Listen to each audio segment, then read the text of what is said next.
After President Roosevelt declared war on Japan and Executive Order 9066 was issued, what were you feeling? Were you ever angry at that time that your parents were put in an internment camp, other Americans of Japanese ancestry had their civil rights taken away from them?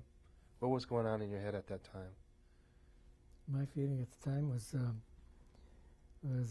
I felt the President Roosevelt, of course, showed anger in his first congressional message that he gave when the war broke out. His language was very stern, but in a way I thought as the president he could have worded it much better. And my feelings toward the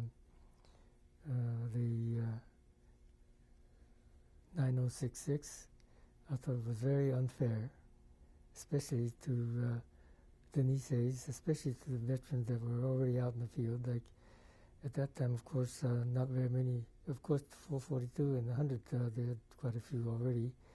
But as far as the intelligence side, the MIS is concerned, we were very far in between, and so I think it was incumbent on. It was not only incumbent, but we felt that we had to fight two wars: one, prejudice, and as far as my folks are concerned, my Japanese people that were incarcerated. And in my particular case, I thought it was very unfair in the fact that I was already in uniform at the time. Not only in uniform, but I was engaged in sensitive work. And it was unfair. It was ironic that fate turned out that way, but I felt that, well, we're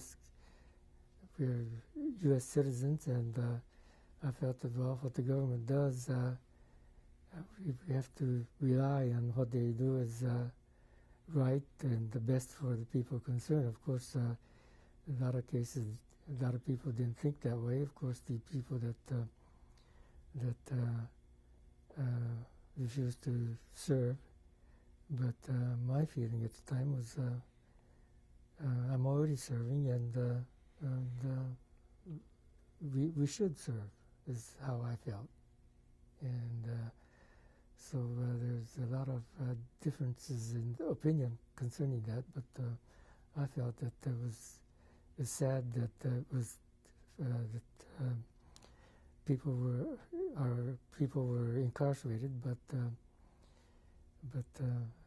you had to take it as a matter of course. Of course, my not knowing what the actual situation was in these concentration camps, I guess they would harbor more ill feelings and more sensitive to the fact than I, because I did not know the conditions, although they wrote to me from the camps, my sisters and brothers, what the conditions were, but not knowing it firsthand, I guess I didn't sense it too bitterly, I guess, but not admitting the fact that I wasn't happy about it.